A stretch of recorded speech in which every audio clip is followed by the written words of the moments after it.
क्यों आए, अय्यूब क्यों आए, ये अंबियाए किराम का जो सिलसिला है ये क्यों जारी हुआ, उसके जारी होने का के कई मकासिद है, लेकिन सबसे बड़ा मकसद ये है कि अल्लाह तबारक व तआला ने जब इस कायनात के रंग बू को सजाया और संवारा और बनाया, तो बनाने के बाद उसने जाने कायनात को भेजना था, और भेजने से पहले अल्लाह तबारक व तआला ने हजरत आदम को भेजा, हजरत नूह को भेजा, हजरत शीस को भेजा, इब्राहिम को भेजा, दाऊद को भेजा, अय्यूब को भेजा। क्यों भेजा?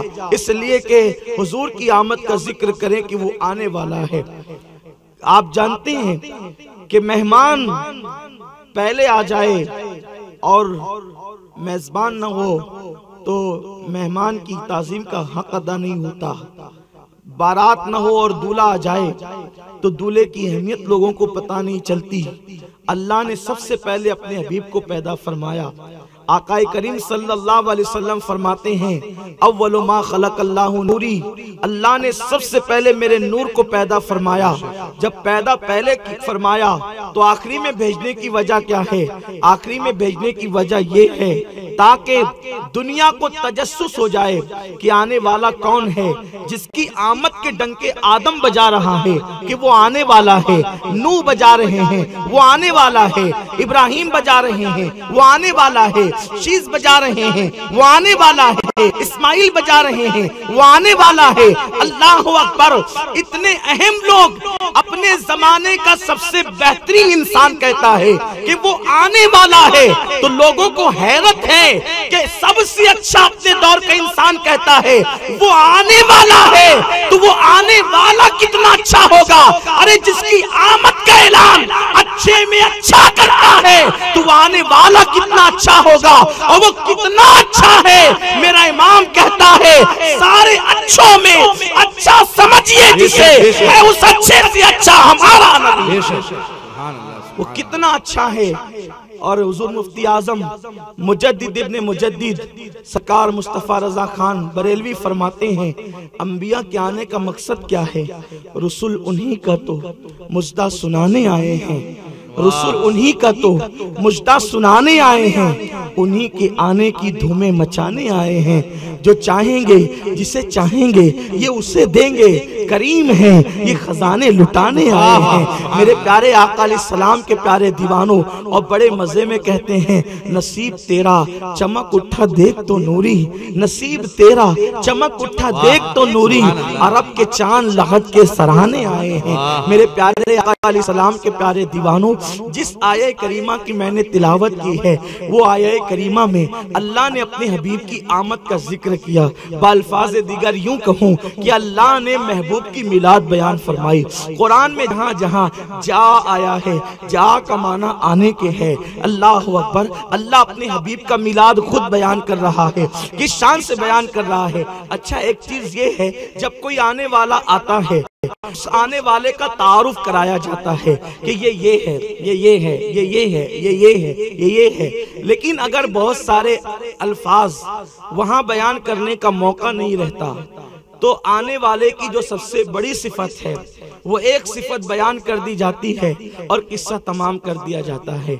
मेरे प्यारे आका सल्लल्लाहु अलैहि वसल्लम के प्यारे दीवानों, मिसाल के तौर पर आप यूं समझें कि हजरत किबला कायदे मोहतरम हुजूर अमीर सुन्नी दावत इस्लामी अपनी जात में एक आलिम बामल भी है, हाफिज कुरान भी है, बेहतरीन कारी कुरान भी है, नात को शायर भी है, मुसन्निफ भी है, अदीब भी है, खतीब भी है, शेख तरीक़त भी है, आशिक़ रसूल भी है, और बहुत सारे औसाफ उनके अंदर है। वो मुअल्लिम भी है और मदारिसे जो है वो बानी मदारिसे कसीर भी है।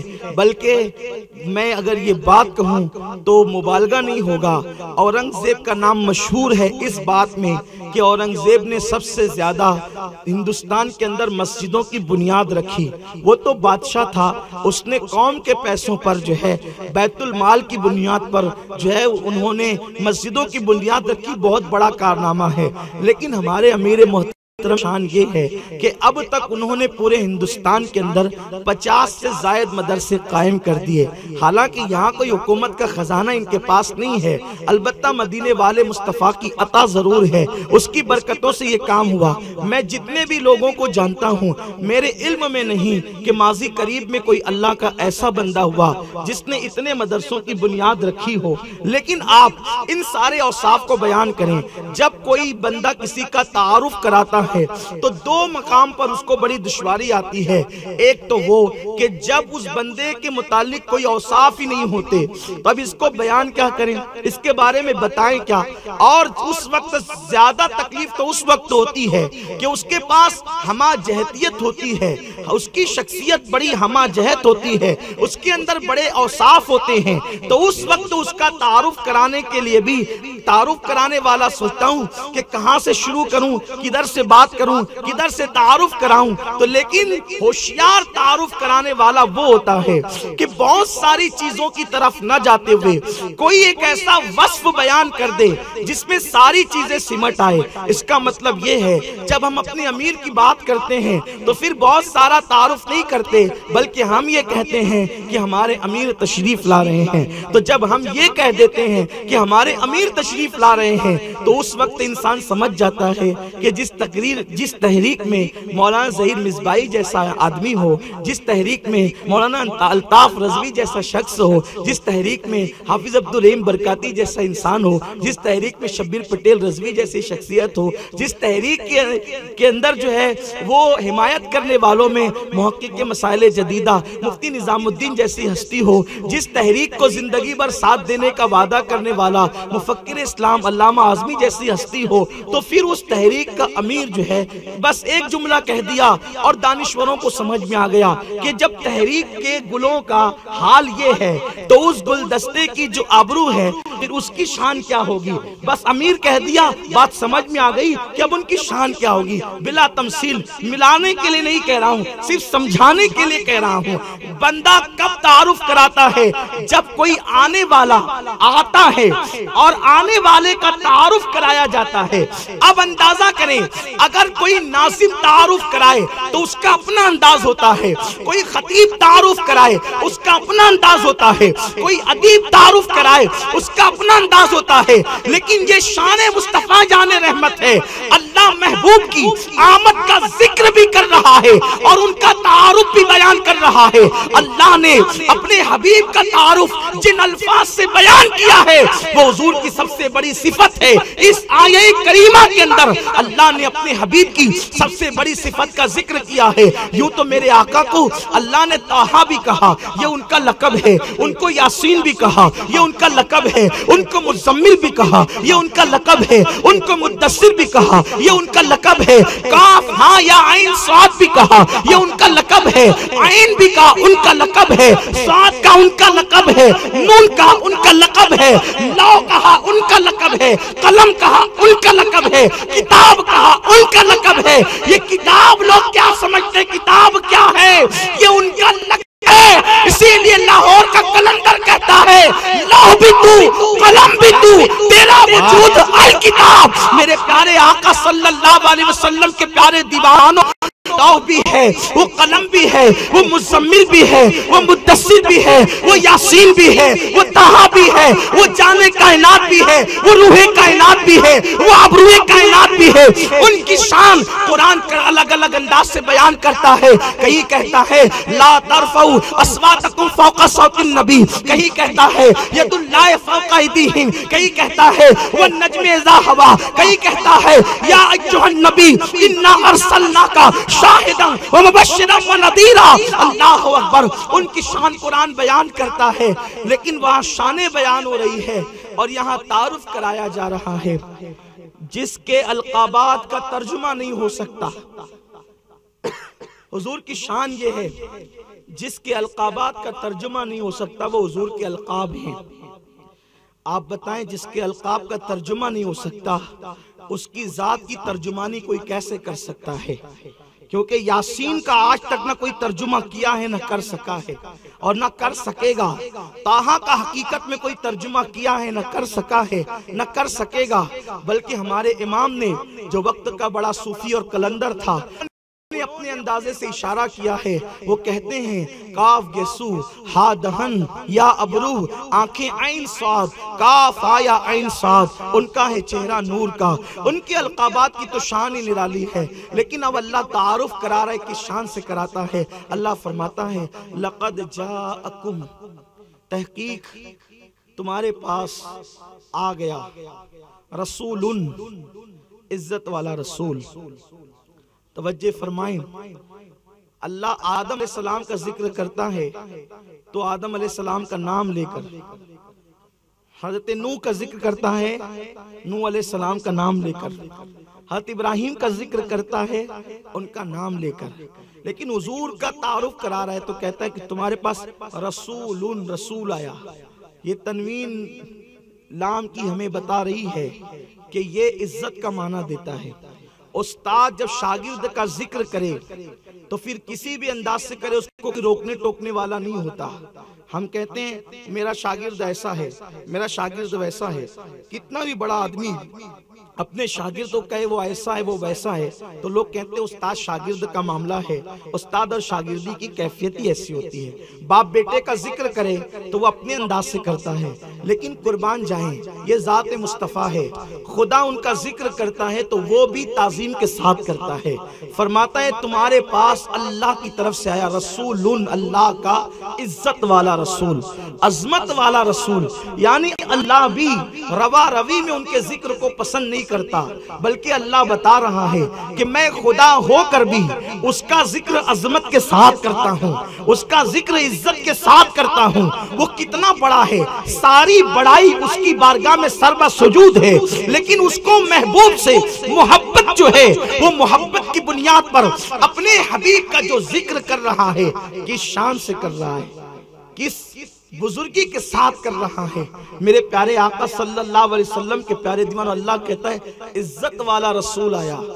अल्लाह ये इज्जत इसकी कितनी है तेरी बारगाह में, इस ये रसूल कितनी इज्जत वाला है। क्योंकि यहाँ तो लोग ये कहते हैं कि सारे इंसान बराबर होते हैं, सारे इंसान एक जैसे होते हैं, और तू कह रहा है कि इज्जत वाला रसूल आया। तो हमें बता कि इसकी इज्जत तेरे नजदीक क्या है। तो इरशाद होता है इसकी नजरें उठेगी तो हम किबला बदल देंगे। इसकी इज्जत हमारे नजदीक इतनी है, इसकी शान ये है। कुर्बान जाएं, हमने 4 रकातें नमाज पढ़ने का हुक्म दिया है, लेकिन जब ये हबीब हिजरत करेगा और जब ये हिजरत करेगा और रास्ते में उजलत की वजह से 4 रकत वाली नमाज ये 2 रकत पढ़ेगा और उस पर सलाम फेर देगा। अल्लाहु अकबर। इस हबीब की इज्जत कितनी है।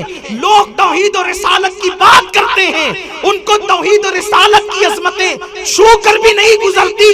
वो क्या जिंदगी भर तौहीद तौहीद की रट तोते की तरह लगाते हैं। अरे तौहीद समझना है तो गरीब नवाज के गुलामों के पास आओ, गौसुल आज़म के गुलामों के पास आओ, खानकाहों में बैठने वाले सूफियों की जूतियां सीधी करने वालों के पास आओ। तुम तौहीद और रिसालत की बात करते हो, जो सारी जिंदगी पूरी दुनिया में कलमे की तबलीग करते रहे, अभी तक उनको ला इलाहा इल्लल्लाह मुहम्मदुर रसूलुल्लाह समझ में ना आया। अल्लाहु अकबर। अबू बकर सिद्दीक को मालूम है नमाज 4 रकत ज़ोहर की पढ़ी जाती है, हुजूर ने 2 पे सलाम फेर दिया। अबू बकर सिद्दीक ने लुकमा नहीं दिया, इसलिए कि सिद्दीक जानते हैं इबादत क्या है। इसी प्यारे की अदा का नाम अदा है। ये 4 पढ़े तो 4 इबादत है, ये 2 पढ़े तो 2 इबादत है। सिद्दीक ने लुकमा नहीं दिया। कोई इमाम गलती करे लुकमा दिया जाता है, सिद्दीक ने लुकमा नहीं दिया, हुजूर ने 2 पे सलाम फेर दिया। अबू बकर ने भी 2 पे सलाम फेर दिया। आका ने पलट के कहा अबू बकर तुमने बताया नहीं। अर्ज़ की हुजूर मैं क्या बताना, इसलिए कि मैं समझा कि शायद कानून बदल गया हो, अब 4 की बजाय 2 का हुक्म आ गया हो। सिद्दीक अकबर का ये कहना था। आका करीम सल्लल्लाहु अलैहि वसल्लम ने जल्दी में 4 की बजाय 2 पढ़ी। कुदरत की तरफ से हुक्म आ गया, हबीब अब 4 करके दोहराना नहीं। तेरी अदा इतनी प्यारी है कि क़यामत तक के इसको कानून बना देंगे। अब जो भी सफर करेगा उसको 4 वाली 2 अता कर देंगे। नारे उलमाए अहले सुन्नत इज्जत वाला रसूल आया। इस रसूल की इज्जत कितनी है। अल्लाह फरमाता है ला तब्दील अले कलिमातिल्लाह, अल्लाह के कलमात बदलते नहीं, खुदा का कानून नहीं बदलता। लेकिन अल्लाह कहे मर्दों पर सोना हराम है, और अगर ये सुराका के लिए हलाल कर दे तो कुदरत मना नहीं करती, बल्कि ये इज्जत वाला रसूल है। इसकी इज्जत इतनी है कि ये जो कह दे वो कानून बन जाए। अरे नादान, इस रसूल की इज्जत इतनी है, ये रसूल अगर कोई कपड़े वाली चादर यूं ओढ़ ले तो अल्लाह उस पर भी कुरान नाजिल करता है, या अय्युहल मुद्दस्सिर कह के चादर ओढ़े तो भी कुरान बन जाता है। ये मुस्तफा जाने रहमत की इज्जत है। वो कितना इज्जत वाला रसूल है, जमीन पे कदम रखेगा तो सारी कायनात उसके लिए मस्जिद बना दी जाएगी। वो कितना इज्जत वाला रसूल है। अल्लाह के नजदीक इसकी इज्जत कितनी है। हर छोटा बड़े की ताजीम सिखाता है, हर छोटा बड़े का अदब सिखाता है। आप नहीं देखते यहाँ पर मुसाफा होता है और मुसाफे में धक्कम धक्की होती है, तो कभी सैयद शौकत अली बापू माइक लेके कहते हैं भैया जरा कतार सही लगाना, अदब का मकाम है। इसलिए कि उनका मर्तबा बहुत बुलंद है। उन्होंने कब कहना, क्योंकि वो बड़े हैं। बड़े छोटों का अदब नहीं सिखाते, बल्कि छोटा बड़े का अदब सिखाता है। हम इनका अदब सिखाएंगे, ये हमारा अदब न सिखाएंगे, क्योंकि हम इनके छोटे हैं। तो कौन करता है, मौलाना अल्ताफ साहब लेकर कहते हैं भाई यहाँ सादात किराम मौजूद है, अदब का मकाम है, अदब करो। तो पता चला हर छोटा बड़े का एहतराम सिखाता है। लेकिन कुर्बान जाए, कायनात का दस्तूर मुस्तफा जाने रहमत के हक में बदल दिया जाता है। रसूलुन, ये इतनी इज्जत वाला रसूल है कि वो खुदा हो करके महबूब के दर की आदाब सिखाता हुआ नजर आता है और बताता है हबीब की बारगाह में जाना, आवाज ऊंची नहीं करना। अगर वो दावत दे करके बुलाए तुझे खाने के लिए तो जल्दी से खा करके उठ करके निकल जाना, कि उनकी तबीयत पर गिरा ना गुजरे। कुर्बान जाए, ये कैसा इज्जत वाला रसूल है। अल्लाह अकबर, अल्लाह अकबर, कैसा इज्जत वाला रसूल है। अगर इनके जानों पर अली सर रख करके, इनके अगर अली की जानों पर ये सर रख करके सो जाएं तो नमाज छूटती है। तो अली नमाज छोड़ रहे हैं क्योंकि इज्जत वाला रसूल है, इज्जत वाला रसूल है। इसकी खिदमत अल्लाह की फर्ज नमाज से अफजल है। इसीलिए तो अली ने, अगर कोई बदवी करता तो लोग उस पे फतवे लगाते कि मसला मालूम ना होगा, इश्क में गलती कर गया। लेकिन खुदा ने ये अदा उससे करवाई जो बाबे मदीनतुल इल्म है। इल्म किसी के पास आता नहीं जब तक वो अली की चौखट में सर न रख दे। पता चला अव्वलीन और आखिरीन को इस उम्मत में अगर इल्म मिलेगा तो अली के दर से मिलेगा, अली की चौखट से मिलेगा। खलीफा बिला फख्र सिद्दीक अकबर हमारा अकीदा, उनके बाद फारूक आजम हमारा अकीदा। लेकिन फारूक आजम कहते हैं उस फैसले से मैं अल्लाह की पनाह मांगता हूँ जिस फैसले में अली मुर्तजा मौजूद न हो। कुर्बान जाए बाबे मदीनतुल इल्म, जिसका इल्म इतना कि फरिश्ते उसके इल्म को देख करके दंग रह जाएं, वो अली मुर्तजा। हुजूर को जानों पे रखा है तो नमाज छोड़ दी, क्योंकि इज्जत वाला रसूल है। रसूलुन, ये इज्जत वाला रसूल है। जानते हैं नमाज इसके इश्क में, इसकी अदब में, इसकी ताजीम में, इसकी इज्जत में छूटेगी तो वही तो अदा होगी, बल्कि वो नमाज से अफजल होगी। और आप बार बार सुनते हैं, दोहराना मकसद नहीं। कितनी इज्जत वाला रसूल है। अली ने नमाज छोड़ी, हुजूर अलैहिस्सलाम ने सूरज को पलटा दिया। कितनी इज्जत वाला रसूल है। अल्लाह अकबर। एक बंदा कोई काम करे, दूसरा उसके खिलाफ करे तो झगड़ा हो जाता है, नहीं होता। एक मुकर्रिर एक हदीस बयान करके बैठे, दूसरा उसके खिलाफ बयान करे तो पूरी जिंदगी बातें बंद होती है, क्योंकि खिलाफ किया है ना। इसीलिए तो कोई एक मसला बयान करे तो उसके खिलाफ बयान करे तो पूरी जिंदगी लड़ाइयां चलती रहती है, क्योंकि खिलाफ किया। लेकिन आपको नहीं दिखता कि खुदा ने सूरज डुबाया, डुबाने वाला तो खुदा है, हुजूर ने निकाला, लेकिन लड़ाई नहीं होती, झगड़ा नहीं होता। क्यों? रसूलुन, इज्जत वाला रसूल है। अल्लाह के नजदीक इज्जत इतनी है इसलिए कि जिससे प्यार होता है, जिससे प्यार होता है, महबूब छोटा होता है, लेकिन छोटा होकर भी उसके बड़े नाज होते हैं। आपको नहीं पता, एक बहुत बड़ा पहलवान, दयादरा में पहलवान है या नहीं मुझे नहीं पता, लेकिन गुजरात में तो कोई ना कोई होगा, बहुत बड़ा पहलवान जो हर पहलवान को पछाड़ दे, कोई उसके मुंह न लगे, कोई उसके मुंह न लगे। इतनी ताकत कि किसी का पंजा मरोड़ दे तो दोबारा कुश्ती करने की हिम्मत न हो। रात को जो कुश्ती के दंगल में सबके सीने पे पैर रख करके खड़ा था और लोग उसकी फतवा जो है वो नुसरत के झंडे लहरा रहे थे। सुबह फजर की नमाज के बाद देखा इतना सा 6 महीने का बच्चा उसकी गोद में है और वो उसके मुंह पे तमाचे मार मार रहा है और ये मुस्कुरा रहा है। हम पकड़ के पूछा, बंदे ये बता कि कल तू सबके सीने पे पैर रख के खड़ा था, तेरी ताकत के आगे सब सर खमीदा थे, आज तू इसके चेहरे पे, ये बच्चा छोटा सा तेरे चेहरे पे तमाचे मार रहा है, ये ताकतवर है कि तू ताकतवर है? उसने कहा ताकतवर तो मैं हूं, लेकिन प्यार जो इससे कर लिया है तो इसके नाज भी उठाने पड़ते हैं। ताकत है इससे, इसकी कम, लेकिन चूंकि मुझसे मेरा महबूब है तो और वो आए थे मुकाबले में, इसलिए पंजा मरोड़ा। ये महबूब बन करके आया, इसलिए तमाचे मारता है तो मार खा लेते हैं, क्योंकि है महबूब। मिलाने के लिए नहीं कहता, समझाने के लिए कहता हूं। वो मुकाबले में आया था जिसे नमरूद कहते हैं। जब जनाब इब्राहिम ने कहा था मगरिब से सूरज निकाल करके बता, तो चूंकि मुकाबले में था पंजा मरोड़ दिया गया।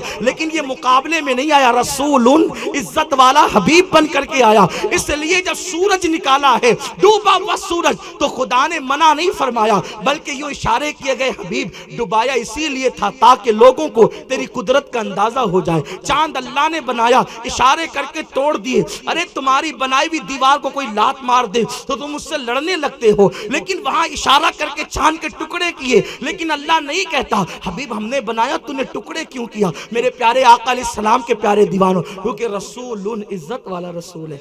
वहां नमाज छोड़ी अली ने, इधर सिद्दीक ने गार में जान कुर्बान की, जबकि नमाज से अहम जान बचाना है, सिद्दीक ने जान कुर्बान कर दी। तो मेरा इमाम यहाँ आकर के अब सबको इकट्ठा जमा करके नतीजा निकालता है, रसूलुन का इज्जत वाला रसूल। मौला अली ने वारी तेरी नींद पर नमाज, और वो असर जो सबसे आला खतर की है, सिद्दीक बल्कि कार में जा उन पे दे चुके, और हिफ्ज़े जान तो जान फुरूज़ो गरर की है, और तूने उनको जान उन्हें फेर दी नमाज। हबीब तू किसी का एहसान नहीं रखता, तू किसी का एहसान नहीं रखता। उन्होंने नमाज तेरे लिए छोड़ी, आपने कज़ा नहीं अदा करवाई, और किस शान से अदा कराई? जब सूरज निकाला तो गोया कि अली सूरज से कह रहे थे कि हर मर्तबा नमाज पढ़ने वाले तेरे पाबंद होते हैं, लेकिन आज इताअत रसूल में जो हमने असर छोड़ी है, तो आज तू मेरा पाबंद है। उस वक्त तक अब तू डूब नहीं सकता जब तक कि अली असर की नमाज अदा न कर ले, क्योंकि हर मर्तबा तू असर के जो है वो लोग तेरे पाबंद होकर असर पढ़ते हैं, और आज तू अली का पाबंद होकर के निकला है। जब तक अली असर न पड़ेगा तू डूब नहीं सकता। तो मेरे आकाए करीम सल्लल्लाहु अलैहि वसल्लम के दीवानों, सिद्दीक बल्कि गार में जा उन पे दे चुके, और हिफ्ज़े जान तो जान फुरूज़ो गरर की है, और तूने उनको जान उन्हें फेर दी नमाज। पर वो तो कर चुके थे जो करनी बशर की है। अब नतीजा क्या निकला? साबित हुआ कि जुमला फराइज फुरूज़ो है, असलुल उसूल बंदगी उस्ताजवर की है। इज्जत वाला रसूल आया, इस रसूल की शान क्या है? कुरान कहता है मिन अनफुसिकुम अजीजुन अलैहि मा अनितुम हरीस। ये रसूल वो हैं, यहाँ तक रसूल की आमद का जिक्र हुआ, लक़द जाअकुम रसूलुन, तुम्हारे पास इज्जत वाला रसूल आया। अब इस रसूल की का तारुफ खुदा करा रहा है, मिन अनफुसिकुम, और इब्ने मसूद इसको अनफसिकुम भी पढ़ते, और यही फरमाते थे कि ये पढ़ा जाए। क्यों? इसलिए कि इसका मतलब ये होता है कि ये रसूल बड़ा नफीस और पाकीज़ा तर है, हुस्न में भी, नसब में भी, हसब में भी, हर चीज़ में अल्लाह ने इसको निफासत अता फरमाई है। मिन अनफुसिकुम अजीजुन अलैहि, ये रसूल का तारुफ ये है। सबसे बड़ा तारुफ एक सिफत के साथ खुदा करवा रहा है, वो ये है कि तुम्हारा मुशक्कत में पढ़ना, तुम्हारा तकलीफ में पढ़ना, इस रसूल पर बड़ा गिरा गुजरता है। ये जो रसूल है, अब अल्लाह इनका तारुफ करा रहा है कि तुम्हारा तकलीफ में पढ़ना, मुशक्कत में पढ़ना बहुत गिरा गुजरता है। मतलब क्या? कांटा तुम्हें चुभे, तकलीफ उसको होती है, भूखे तुम रहते हो, बेचैन वो हबीब होता है, परेशानी तुम पर आती है, बेकरार वो महबूब हो जाता है। इसीलिए तो उस्ताद ज़मन कहते हैं, दमे इस्तिराब मुझको जो ख्याल यार आए, दमे इस्तिराब मुझको जो ख्याल यार आए, मेरे दिल में चैन आए तो उसे करार आए, मेरे दिल को दर्द उल्फत, वो सुकून दे इलाही मेरी बेकरारियों को, न कभी करार आए मेरे प्यारे आका सलाम के प्यारे दीवानों। उम्मती बेचैन हो तो बेकरार होते हैं, बेचैन होते हैं। अल्लाह फरमाते तुम्हारा मुशक्कत में पड़ना इस रसूल पर बड़ा गिरा गुजरता है। अब यहां रुक कर एक बात अर्ज करो, ये कुरान की आयत है। कुरान सिर्फ 23 साल के लिए आया था या कयामत तक के लिए आया है? बोलो, कयामत तक के लिए। जिन आयात का हुक्म मनसूख नहीं हुआ वो आयतों के अहकामात कयामत तक बाकी है और बाकी रहेंगे, यही मोमिनों का अकीदा है। तो कुरान कब तक के लिए है? कयामत तक के लिए। कुरान क्या कहता है? तुम्हारा मुशक्कत में पड़ना इस रसूल पर गिरा गुजरता है। मतलब क्या? तुम्हें कांटा चुभे तो ये बेकरार होता है।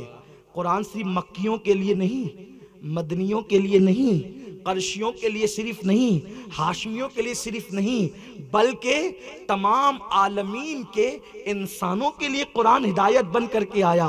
तो कुरान सबसे मुखातिब होकर कहता है तुम्हारा तकलीफ में पड़ना, तुम्हारा मुशक्कत में पड़ना इस रसूल पर बड़ा गिरा गुजरता है।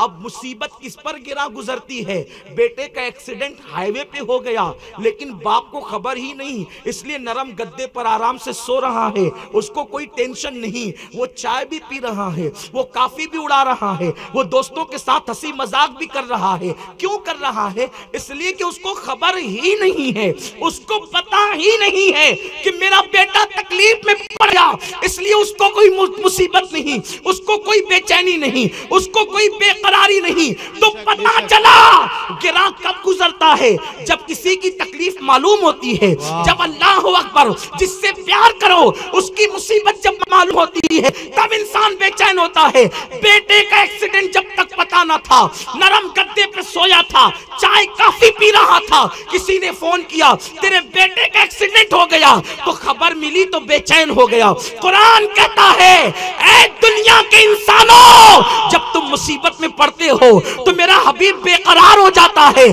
पता चला तुम कहीं भी रहो तुम्हारा हाल उससे पोशीदा नहीं रहता, बल्कि वो तुम्हारे हाल वाकिफ रहता है। अल्लाह अकबर। इसी को इमाम फरमाते हैं फरियाद उम्मती जो करे हाले ज़ार में मुमकिन नहीं कि खैरे बशर को खबर ना हो, वल्लाह वो सुन लेंगे, फरियाद को पहुंचेंगे। इतना तो हो कोई के आह करे दिल से। कुरान कहता है वो तुम सबके हालात से वाकिफ है, और मुल्ला कहता है कि उन्हें पीठ के पीछे की खबर नहीं। हम मुल्ला पे ईमान नहीं लाए, हम मौला के कुरान पर ईमान लाए हैं। और कुरान कहता है कि तुम्हारा अल्लाह अकबर मुशक्कत में पड़ना उस हबीब पर गिना गुजरता है, यानी तुम्हारे पल पल की, लम्हे लम्हे की खबर वो रखता है। अरे ये तो दुनिया है, आप तवज्जो करें, बहुत ख्याल करें, ये तो दुनिया है। दुनिया बहुत छोटी सी है। मताउ दुनिया कलील, छोटी सी दुनिया, लेकिन इस दुनिया से बहुत बड़ी एक कायनात होगी आखिरी दिन, जिसको मैदान महशर कहते हैं। मैदान महशर का हाल ये होगा, बाप पर क्या गुजर रही है बेटे को नहीं पता, और बेटे पे क्या गुजर रही है बाप को नहीं पता। इश्क मोहब्बत का इमाम कहता है कुर्बान जाए उनके सिवा रजा कोई हामी नहीं जहां, कोई हिमायती नहीं है उनके सिवा। कहां? जहां गुजरा करे पिसर पे पिदर को खबर न हो। वो ऐसी जगह है जहां पे बेटे पे गुजरेगी तो बाप को नहीं पता चलेगा, वो हमारे हाल से वहां भी वाकिफ होंगे। अब आप मुझे बताएं, आज दुनिया में करोड़ों की आबादी है, ये करोड़ों की आबादी मैदान महशर का एक कोना भी नहीं है, क्योंकि वहां ये करोड़ों की आबादी भी होगी, इसके बाद की करोड़ों की आबादी भी होगी, और इससे पहले की करोड़ों की आबादी जो जा चुकी वो सब मैदान महशर में जमा होंगे, लेकिन वो हाल भी हुजूर पर छुपा हुआ नहीं होगा। अब आप मुझे बताएं, जब महशर में हाल उन पर छुपा हुआ नहीं होगा तो आज दुनिया में उन पर हाल कैसे छुपा हुआ हो सकता है? तो कुरान कहता है तुम्हारा मुशक्कत में पड़ जाना उन पर बड़ा गिरा गुजरता है, यानी ये हबीब वो प्यारा हबीब है, ये किसी को तकलीफ में नहीं देख सकता। और बाज़ मुफस्सिरीन कहते हैं ये जो बयान हो रहा है ना, सिर्फ मोमिनों के लिए नहीं हो रहा है, तमाम आलम इंसानियत के लिए हो रहा है। यानी किसी को भी तकलीफ हो हुजूर बेचैन होते हैं। अब उसकी दलील सुनिए। बद्र के मैदान में 70 कुफ्फार कैदी बना लिए गए। तुम्हारा मुशक्कत में पढ़ना इस पर बड़ा गिरा गुजरता है। कैसा रसूल आया। इसका मतलब मिलादुन नबी सिर्फ मुसलमानों का त्योहार नहीं है, ये काफिरों के लिए भी खुशी का दिन है। क्यों? इसलिए कि अंता फीहिम ने अदू को भी लिया दामन में। अंता फीहिम ने अदू को भी लिया दामन, उनके लिए भी खुशी का दिन है। क्यों? इसलिए कि जो ये कर रहे हैं ना, जितना जुल्म कर रहे हैं लेकिन चैन से बैठे हैं, क्योंकि कुरान कह चुका वमा कान अल्लाहु लियुअज़्ज़िबहुम व अंत फीहिम। प्यारे, जब तक तू इनके दरमियान है वो तेरा चेहरा देखेगा, इन पे अजाब नाजिल नहीं करेगा। वरना ये नोट बन करके चैन से बैठते, ये तुम्हें तंग करके इत्मीनान से बैठते। इससे कम किया गया तो जमीन में धसा दिए गए, इससे कम किया गया पत्थर बरसा दिए गए। और उम्मतों में जो इनफिरादी जराइम थे वो सारे जराइम इज्तिमाई तौर पर इस उम्मत के अंदर मौजूद है। उसके बावजूद भी अजाब क्यों नहीं आता? तो इमाम फरमाते अंत फीहिम ने अदू को भी लिया दामन में। ये जो कुरान की आयत है ना, अंत फीहिम हबीब, जब तक तू इनके दरमियान है। कुरान का अकीदा क्या है कि हुजूर अब भी हमारे दरमियान है। वाह, बेशक बेशक। अजाब नहीं आता मतलब हमारे दरमियान है। इसीलिए तो किसी का चेहरा सुअर की तरह नहीं होता, किसी का चेहरा बंदर की तरह नहीं होता। अंत फीहिम ने अदू को भी लिया, दुश्मन को भी दामन में ले लिया कि दुनिया में तुझ पे अजाब नहीं आएगा क्योंकि हुजूर मौजूद हैं। कुरान कहता है मौजूद है और मुल्ला कहता है मरकर मिट्टी में मिल गए। तो कुरान की माने कि मुल्ला की माने, किसकी माने? मौला कहता है फीहिम, तुम्हारे दरमियान है वो। और कितना दरमियान है? जान से भी ज्यादा करीब है। वाह, जान से भी। तो का नजर क्यों नहीं आता? कभी अपना चेहरा भी देखा है बगैर आईने के? अरे जो इतना करीब हो जाए कि खुद का चेहरा इंसान जब नहीं देख सकता तो उनको क्या देख सकता है? और जब तुझे अपनी रूह कभी नजर नहीं आई, कभी नजर आए तो हमें भी बता दीजिएगा, हम भी ज़ियारत करेंगे। क्या तुझे कभी अपनी रूह नजर आई? अरे जब तुझे अपनी रूह नजर नहीं आई, रूह तेरी है कहाँ?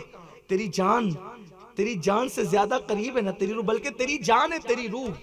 तो जब तुझे अपनी रूह नजर नहीं आती तो रूहे कायनात तुझे कैसे नजर आ सकती है? वो जो ना थे तो कुछ न था, वो जो ना हो तो कुछ ना हो। जान है वो जहान की, जान है तो जहान है, तो वो नजर कैसे आएंगे? तो कहा जाता है कि चेहरा देखने के लिए आईना सामने करो तो उस वक्त अपना चेहरा नजर आता है। तो अब रूहे कायनात को देखना है तो किस आईने में देखना होगा? तो उसके लिए पीर का आईना चाहिए। कोई ऐसे साफ सुथरे कल्ब वाला पीर हाथ लग जाए जैसे हजरत महबूब इलाही थे, हजरत बख्तियार काकी थे, फरीदुद्दीन गंज शकर थे, हजरत जिंदा शाह मदार थे, हजरत वारिस देवा थे, शाह बरकतुल्ला थे, हजरत आले रसूल अहमदी थे। जब कोई ऐसा हाथ लग जाए तो फिर वो उंगली पकड़ करके वो जलवा दिखा भी देते हैं। मेरे प्यारे आका सल्लल्लाहु अलैहि वसल्लम के प्यारे दीवानों, मेरे आका अलैहिस्सलाम के गुलामों, तो अर्ज ये कर रहा था अंता फीहिम ने अदू को भी लिया दामन में। ऐश जावेद मुबारक तुझे शहदाई दोस्त। कहते हैं अंता फीहिम ने तो दुश्मन को भी दामन में ले लिया, दुनिया में वो अजाब से महफूज हो गया।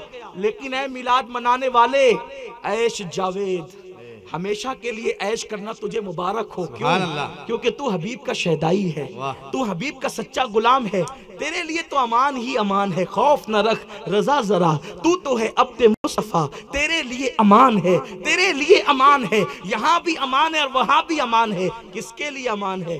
किसके लिए अमान है? जो उनसे वाबस्ता हो गए। बेशक बेशक। जब अंता फीहिम ने अदू को भी दामन में ले लिया, अगर हम उनकी नाले से वाबस्ता हो गए तो। इसीलिए कबीर दास मिसाल देते हैं। कबीर दास कहते हैं कि चक्की चलती है, चक्की, उसके दो पार्ट होते हैं, एक ऊपर एक नीचे, और उसमें अनाज डाला जाता है और दो पार्टों के बीच में सब पिस जाते हैं। जितने अनाज होते हैं, दाने जितने होते हैं, सब पिस जाते हैं। लोग कह रहे हैं क्या होगा, क्या होगा, क्या होगा? और कबीर दास कहता है क्या होगा? कभी सोचो तो सही क्या होगा। क्या होगा, क्या होगा, क्या होगा, जो होगा अच्छा होगा। बस उनसे निस्बत जोड़ लो, क्या होगा। किसी की औकात क्या है तुम्हारा बिगाड़े, लेकिन उनका बन जा। क्योंकि जब उनके कदमों में नालैन आ जाए तो इमाम नबहानी फरमाते हैं, इमाम नबहानी फरमाते हैं, बहुत बड़े आशिक रसूल और इमाम अहले सुन्नत के मासरीन में से है, अहले अरब ने उनको अपने ज़माने का मुजद्दिद माना है। वो फरमाते हैं हुजूर की नालैन हुजूर के तलवों में आ जाए तो वो नालैन अर्श तक जाती है। हुजूर की नालैन अर्श तक जाती है। इमाम यूसुफ नबहानी फरमाते हैं, अल्लामा फैज़ अहमद उवैसी रहमतुल्लाह अलैह ने भी इसको नकल किया है, तो जब नालैन वाबस्ता हो जाए तो वो वहां तक जाती है जहां पर फरिश्तों के पर थकते हैं, कैफ के पर जहां जलते हैं, फिर नालैन वहां तक जाती है। थके थे रूहुल अमी के बाजू, कहां वो दामन कहां वो पहलू, लगाम छूटी उम्मीद टूटी, निगाहे हसरत के वलवले थे। गौर तो फरमाए, जहां परे जिब्रील थके वहां निस्बत की बुनियाद पर नालैन मुस्तफा जाए। इमाम यूसुफ नबहानी लिख रहे हैं, इन रिवायात पर लोगों ने तहकीकी बहसें भी की है, लेकिन आप मेरी तबीयत से वाकिफ है, हम इश्क के बंदे हैं, क्यों बात बढ़ाई है। इमाम का कौल नकल कर दिया मैंने इमाम यूसुफ नबहानी का, वहां तक गई है जहां जिब्रील के पर थके हैं। तो पता चला कि अगर महफूज रहना है, कबीर दास एक जाब्ता बता रहे हैं, कबीर दास के मुताल्लिक भी बड़ी बातें, लेकिन मैं उसको नहीं खोलना चाहता, सिर्फ इतना कहना चाहता हूं। उन्होंने कहा कि दो पार्ट है चक्की के, उसमें डाले दाने तो पिस जाते हैं सारे दाने, हत्ता के लोग कहते हैं गेहूं के साथ घुन भी पिसे जाते हैं, लेकिन कुछ दाने खुशनसीब होते हैं। उन दानों की शान क्या होती है कि वो दोनों पार्ट के बीच में नहीं आते, बल्कि जो खूटी होती है, खूटी जो कील होती है, क्या बोलते बाबा उसको, मकरी, मकरी, सुभान अल्लाह। गुजरात में शौकत बापू बता रहे हैं कि उसको मकरी कहते हैं। तो जो मकरी के करीब आ जाते हैं, चक्की पिसती रहे, दाने उसके अंदर जो है वो बिल्कुल आटा बनते रहे, लेकिन जो आ गए मकरी के करीब, अब उनके साथ मक्र नहीं किया जा सकता।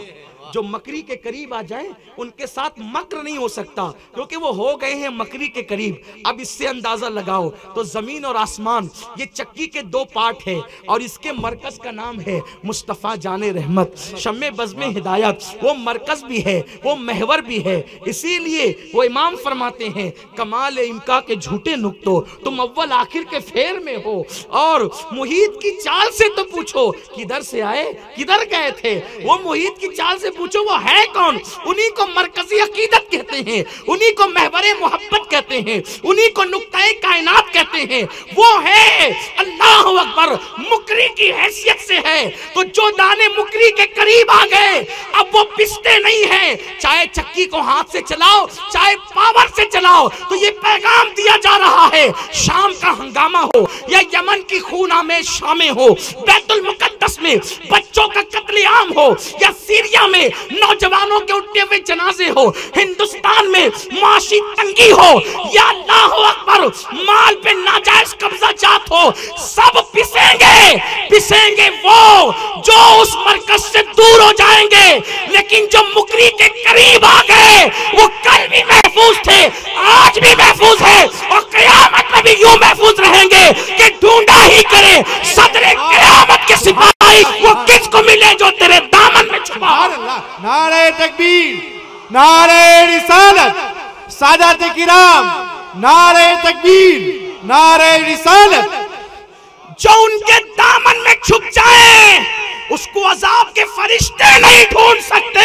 ये इंसानों की औकात क्या है कि ये तुम्हें ढूंढ करके तकलीफ में मुब्तला कर दे। शर्त एक है, मरकज की तरफ आओ, महवर की तरफ आओ, अपने आका के कदमों में आओ, हुजूर की नालैन के करीब आओ। यहाँ भी कामयाबी होगी, वहां भी कामयाबी होगी। अंत फीहिम ने अदू को भी लिया दामन में, वाह बेशक, दुश्मन को अंत फीहिम ने अपने दामन में लिया है।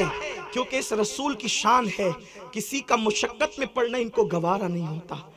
बद्र के मैदान में 70 कैदी बने और सहाबा ने देखा, बड़ी कस के बांधा, आजकल लोग कहते हैं मोहब्बत की बात कीजिए बापू, मोहब्बत ये हो रहा है वो हो रहा है, मोहब्बत की बात करें। मैंने कहा तेरा सियासी मसलक कबूल करूं या मदीने वाले सहाबा का मसलक कबूल करूं?